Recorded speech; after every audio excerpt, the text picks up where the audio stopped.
Hi, it's me again with Corel Draw Tips and Tricks, and I just made a video on how to make this, and then I thought, how much cooler would it make it look like this? And this may be what the guy was really looking for. This would be pretty cool, and you could play around with this a lot. So we're just going to make one real quick. We're going to make a duplicate of that and move it over.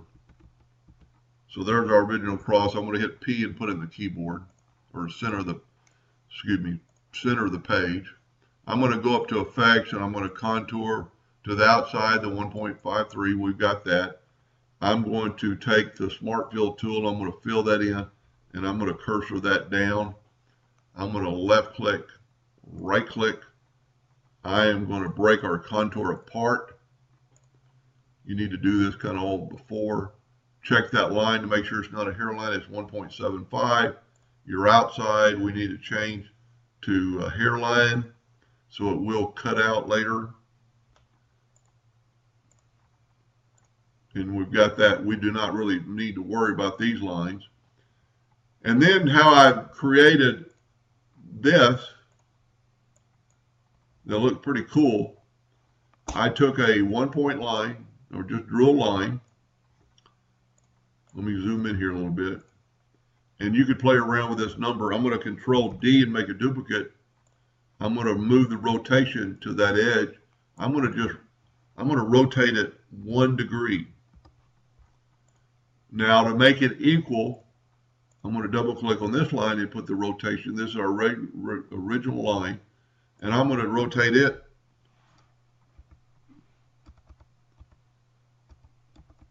359 degrees.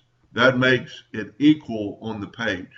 Now I'm going to take let's zoom in here a little bit.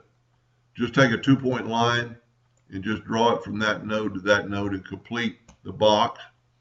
Now I'm going to take my Smart Fill tool. I'm going to fill in that line. I'm going to hit that line and put it P and put it in the center of the page. I made it way too big, but we can change that. Let's take and just squash it down. And that's still too big. I must not have squashed, I must have just moved. And that's pretty good. I'm going to move it down just a hair. Because if you remember in the first video, I'm going to hold down the control button and I'll move the whole thing down a little bit. Now I'm going to Control D and make a duplicate, and I'm going to double click on it and move my rotation to about there. Let's double click on it. We're a little bit off center. Let's do that again.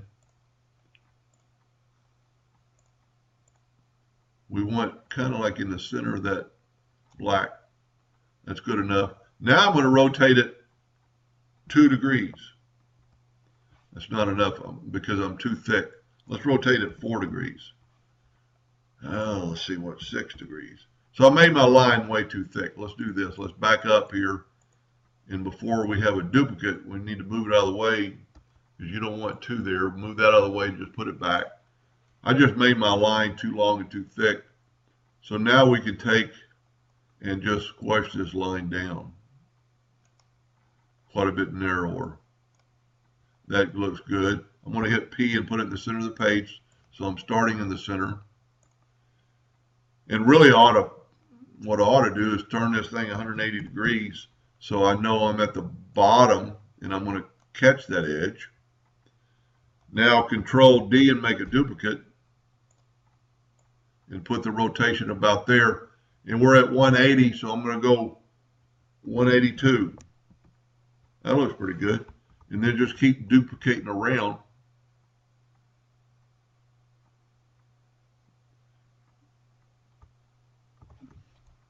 And that might be too close together.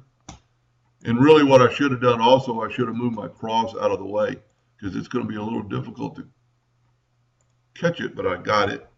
Just move it out of the way. Grab the inner one, move it out of the way.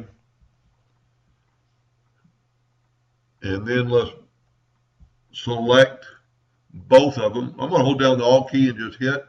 So I've selected both crosses. Let's put it up. Now we need to take this and Control G and make a group of that. go up to arrange, power clip, inside frame, and just put your arrow in that border. I must have a leak. You know what? I think I was totally wrong. I think this is our power clip down here, and that's our original border. And I hope I didn't move anything. Yep, there's our power clip. So now let's move it up and over. Tell you what, let's get rid of the outline. Let's zoom in here a little bit. Click no outline and move it over. And that might be the coolest one yet. So this will engrave and cut out. Our lining might be a little bit too thick there, but it gives you a good effect. I like the other one better. I like this one the best. So you can kind of play around with your line thickness.